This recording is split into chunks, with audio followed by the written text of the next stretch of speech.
बात उन दिनों की है जब कश्मीर में छोटे छोटे शासकों का राज्य था। सभी राज्यों की अपनी अपनी सीमाएं थी। सभी राजाओं के अपने नियम व कानून थे। एक था राजा जिसका नाम था अजूबामल। उसके नगर के चारों ओर घनी पहाड़ियां थी। उसके यहाँ सभी चीजों का एक दाम एक टका था। केसर हो या नमक, सब्जी हो या लकड़ी, कोयला हो या सोना, सब एक ही दाम में तुलते थे। राजा अजूबामल बहुत मनमानी करता था। उसने कुछ चापलूस मंत्री नियुक्त कर रखे थे। वे उन्हीं के सलाह से सब काम करता। बेचारी प्रजा डर के मारे कुछ नहीं कहती थी। उस नगर में शिकायत करने वालों को ही जेल हो जाती थी। एक बार उस नगर में 3 मित्र आए।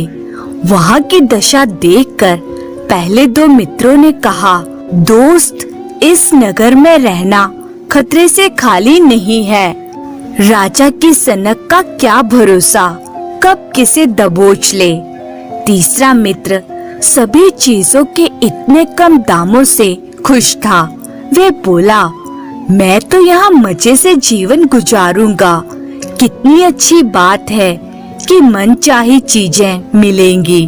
पहले 2 मित्रों ने उसे बहुत समझाया कि वह लौट चले, किंतु तीसरा मित्र टस से मस ना हुआ। हार कर पहले 2 मित्रों ने अपना पता देकर कहा, यदि हमारी जरूरत पड़े तो बुलवा लेना, हम शीघ्र ही मदद के लिए आ जाएंगे। तीसरे मित्र ने बेमन से उनका पता संभाला और अपने लिए मकान की खोज में चल पड़ा। पहले 2 मित्रों ने घोड़े को ऐड लगाई और रातों रात नगर से बाहर निकल गए। तीसरा मित्र सुबह सोकर उठा, मुंह हाथ धोकर बाजार की ओर चल पड़ा। वहाँ उसने 1 टका देकर स्वादिष्ट मिठाई खरीदी। मिठाई का पहला टुकड़ा उठाया ही था कि राजा के सिपाहियों ने उसे चारों ओर से घेर लिया। हुआ यूं कि पहली रात राजा के महल में चोरी हो गई थी। राजा ने आदेश दिया, जो भी अजनबी नगर द्वार से भीतर आया है, बेशक वही चोर होगा, उसे फांसी पर लटका दो। अब तो तीसरे मित्र की जान पर बन आई। उसने राजा से अनुनय विनय की, किंतु राजा ने अनसुना कर दिया। अंत में उसने अपने दोनों मित्रों को सारा हाल लिखकर संदेश भिजवा दिया। अगले ही दिन फांसी का समय तय हुआ। बाजार के बीचों बीच चौक पर फांसी दी जानी थी। सारा शहर अजनबी चोर को देखने उमड़ पड़ा। राजा भी वहां पहुंच गया। तभी तीसरे मित्र के पास एक खत पहुंचा। वह पत्र उसके दोनों मित्रों ने लिखा था। तीसरे मित्र ने खत पढ़ा और फाड़कर चबा गया। कुछ ही देर में दोनों मित्र भी आ पहुंचे।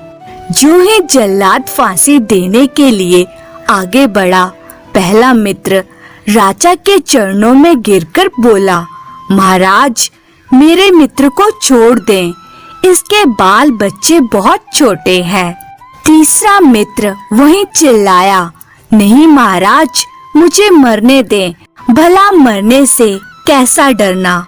उसकी बात काटकर दूसरा मित्र बोला, तुम दोनों साल जियो, महाराज तो मुझे ही फांसी चढ़ाएंगे। बस फिर क्या था, एक नौटंकी शुरू हो गई।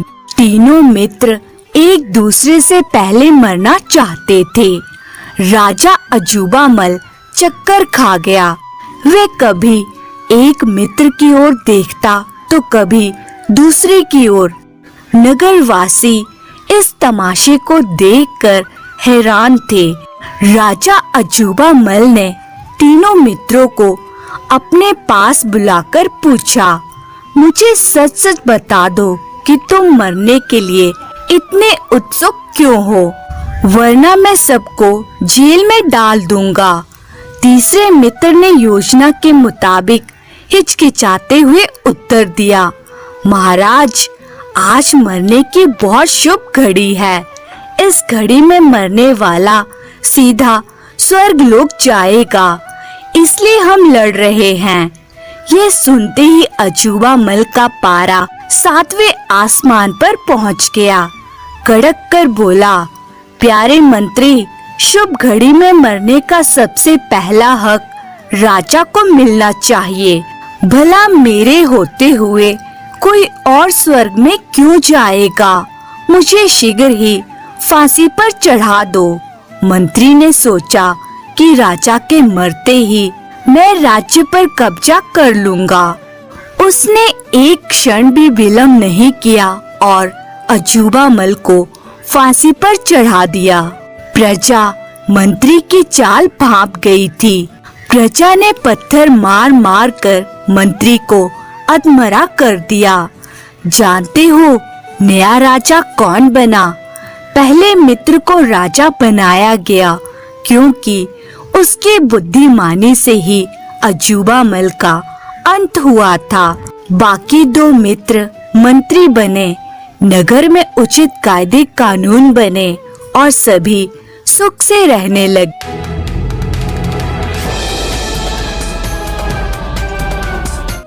गणपति वर्मा गिरिपुर राज्य का राजा था। उस राज्य के रामवर नामक एक छोटे शहर में रमन नाम का एक कपड़ों का व्यापारी रहता था। उसके परिवार के सदस्य थे उसकी पत्नी, एक बेटा और 2 बेटियां। बेटे का नाम धनशेखर था और बेटियों के नाम थे शांतामणि व चिंतामणि। रमन की बड़ी इच्छा थी कि बड़ी बेटी की शादी राजधानी में नौकरी पर लगे किसी योग्य युवक से करूं। हाल ही में रमन ने एक रिश्ते के बारे में सुना। वह युवक राजधानी में राजा के खजाने का पहरेदार है। उसका नाम दिवाकर है। वे बहुत ही अक्लमंद, साहसी और सुंदर है। रमन को मालूम हुआ कि वह राजधानी के बाहर की किसी सुंदर कन्या से शादी करना चाहता है। रमन राजधानी गया, 2-3 दिन वहीं रहा और दिवाकर के बारे में जानकारी प्राप्त की। फिर स्वयं उससे मिला और उसकी नौकरी के बारे में पूरी पूछताछ की। दिवाकर के बोलचाल की पद्धति रमन को बहुत अच्छी लगी। उसने उसे अपनी बेटी के बारे में बताया और कहा कि यह रिश्ता अगर तुम्हें पसंद हो तो रामवर आकर कन्या को देख लेना। 1 सप्ताह के बाद दिवाकर रामवर आया। जब वह रमन के घर के निकट पहुंचा, तब उसने एक युवती को देखा जो चौक पुर रही थी। दिवाकर को लगा कि यही रमन की बड़ी बेटी होगी। घर के अंदर आते ही रमन ने दिवाकर का स्वागत किया और एक-एक करके अपने परिवार के सभी सदस्यों का उससे परिचय करवाया। तभी उसकी छोटी बेटी चिंतामणि रोती हुई वहां आई तो रमन ने पूछा, क्या हुआ बेटी चिंतामणि, क्यों रो रही हो? पिताजी, फलों की दुकान से लौट रही थी तो उस शरारती लच्छू ने बीच गली में सबके सामने मेरा मजाक उड़ाया। रमन बोला, लच्छू बहुत नटखट और शरारती है। उसका बाप गजराज मशहूर काला चोर है। बेटी, हमेशा दुष्टों से दूर रहा करो। बगल में खड़े बड़े भाई धनशेखर ने बहन को नाराजगी दिखाते हुए कहा, आखिर तू अकेली फलों की दुकान पर गई ही क्यों? पिताजी, इससे बात करना भी बेकार है। एक दिन के लिए इसे कमरे में बंद कर दे और भूखा रखें तो इसका दिमाग ठिकाने आ जाएगा। चिंतामणि रोती हुई वहां से चली गई। दिवाकर ने कहा, रमन जी, मुझे जाने की अनुमति दीजिए। तो रमन बोला, यह मेरी छोटी बेटी थी, इसे मालूम नहीं कि कहाँ और कैसे बात करनी चाहिए। रमन ने संकोच भरे स्वर में पूछा, क्या आपको मेरी बड़ी बेटी पसंद आई? दिवाकर बोला, किसी निर्णय पर आने के लिए मुझे थोड़ा सा समय चाहिए। मुझे बहुत दूर जाना है, अंधेरा भी छा रहा है, अभी निकल जाना अच्छा होगा। ये कहता हुआ वह घर से बाहर आ गया। जब वह बरगद के पेड़ों के पास पहुंचा, तब राजधानी जाने वाली एक बैलगाड़ी तैयार थी। वह उसमें बैठ गया। उस बैलगाड़ी में पहले से ही 3 मुसाफिर बैठे हुए थे। बैलगाड़ी चल पड़ी। बैलगाड़ी जब तेजी से चलने लगी, तब बैल के गले में बंधी कांसे की घंटियां बजने लगी। अंधेरा जब और ज्यादा छाने लगा, तब गाड़ी वाले ने एक दिया भी जलाया और उसे नीचे लटका दिया। एक मुसाफिर ने कहा, दिन में यात्रा करने का समय नहीं मिलता और रात में यात्रा करने जाओ तो चोरों का डर लगा रहता है, पर क्या करें, काम तो करना ही पड़ेगा ना। 2 घंटों की यात्रा के बाद बैलगाड़ी जंगल से बाहर आने लगी। तब रास्ते के बीच एक हिष्ट पुष्ट आदमी खड़ा हो गया। उसके हाथ में तलवार भी थी।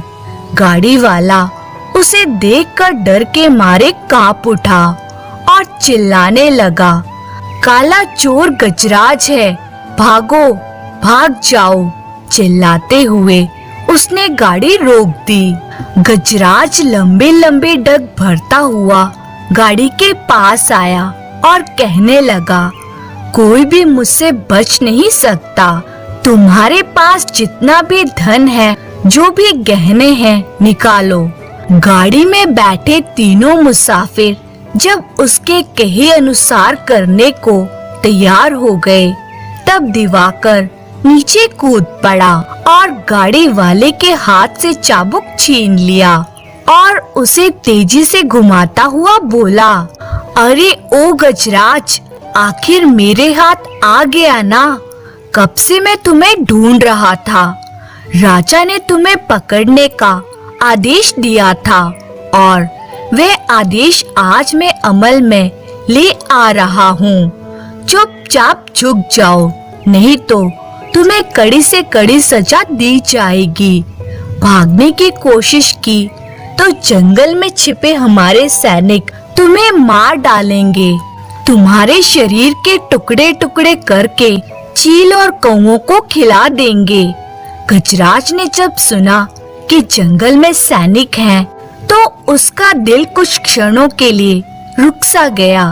उसकी समझ में नहीं आ रहा था कि क्या किया जाए। इस मौके का फायदा उठाकर दिवाकर उस पर टूट पड़ा और जोर से उसके हाथ को दे मारा, जिससे तलवार उसके हाथ से गिर गई।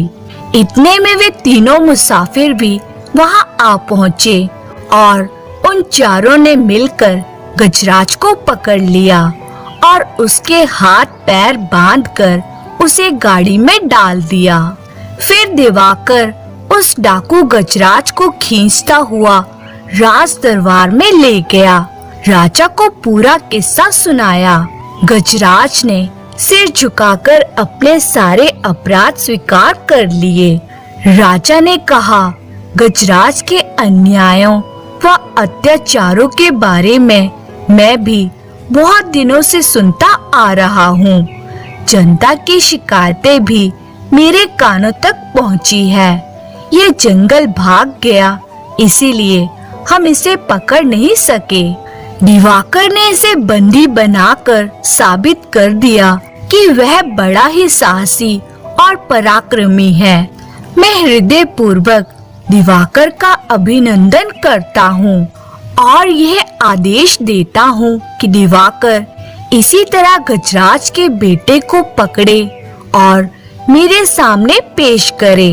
कुछ सैनिकों को लेकर दिवाकर रामवर गया और उसने गजराज के बेटे लच्छू को बड़ी चालाकी से गिरफ्तार कर लिया और उसे राजा के सामने पेश किया।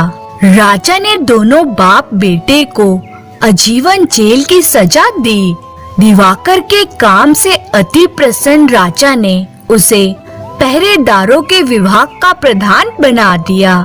रमन को जब ये बात मालूम हुई तब वह अपने होने वाले दामाद के साहस पर बेहद खुश हुआ।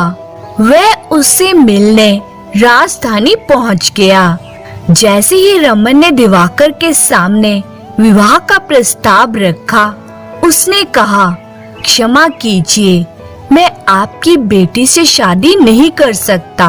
रमन ने निराश भरे स्वर में पूछा, क्यों? क्या तुम्हें लड़की अच्छी नहीं लगी? ऐसी कोई बात नहीं है रमन जी। तो रमन बोला, तुम्हारा ओहदा बढ़ गया है, राजा के कृपा पात्र बने हो, इसलिए क्या कोई और बड़ा रिश्ता ढूंढ रहे हो? दिवाकर ने जोर देते हुए कहा, नहीं, बिल्कुल नहीं। तो फिर बताओ तो सही, क्यों यह विवाह करने से इनकार कर रहे हो? रमन बोला, इसका कारण है आप बाप बेटे का स्वभाव। उस दिन जब मैं आपके घर आया था तब आपकी छोटी बेटी ने आपसे शरारती जवान के बारे में शिकायत की, परंतु आप बाप बेटे ने इस विषय में कोई प्रतिक्रिया नहीं दिखाई और शरारती को न्याय अधिकारी के पास ले जाना था, पर उल्टा आपने अपनी बेटी को कोसा, उसी की गलती बताई। ऐसे कायर परिवार से रिश्ता जोड़ना मुझे अच्छा नहीं लगता। मेरा मन इसके लिए नहीं मानता। रमन बोला, बेटा, समझ लो कि तुम राज कर्मचारी नहीं हो, एक साधारण कन्या के पिता हो, तो तब जाकर सोचने पर यह समस्या तुम्हारी समझ में आएगी। उस दिन जिस जवान ने मेरी बेटी से छेड़छाड़ की, वे काला चोर गजराज का बेटा है। हमारे शहर के लोगों ने उस गजराज के दुष्कर्मों के बारे में राजा से शिकायत की, पर कोई फायदा नहीं हुआ। सोचो कि अगर हम उसके बेटे के विरुद्ध कुछ करते तो उसका क्या नतीजा निकलता। कांटा केले के पत्ते पर गिरे या केले का पत्ता कांटे पर गिरे, नुकसान तो केले के पत्ते का ही होगा। उस स्थिति में अपनी बेटी को नियंत्रण में रखने के अलावा और कोई चारा नहीं है। परिस्थितियों के अनुसार व्यवहार करना कायरता नहीं कहलाती। इस पर खूब सोचो और अपना निर्णय बाद में सुनाना। ये कहकर रमन वापस चला गया। दिवाकर ने रमन की बातों पर खूब सोचा विचारा। उसने जान लिया कि उनमें सच्चाई है, वास्तविकता है। राज कर्मचारियों में जो साहस होता है वे साधारणतया सामान्य लोगों में नहीं होता। दिवाकर को लगा कि बाप बेटे को इसके लिए दोषी ठहराना सही नहीं है। उसने फौरन शांतामणि से विवाह रचाने के लिए अपनी सहमति दे दी और इसके कुछ ही दिनों के बाद उन दोनों की शादी। हेलो दोस्तों, नमस्कार। आप लोग को हमारे चैनल में स्वागत है। अगर आप लोग को हमारा कहानी अच्छा लगा हो तो लाइक सब्सक्राइब जरूर करें, साथ में कमेंट करें और शेयर भी करें। धन्यवाद।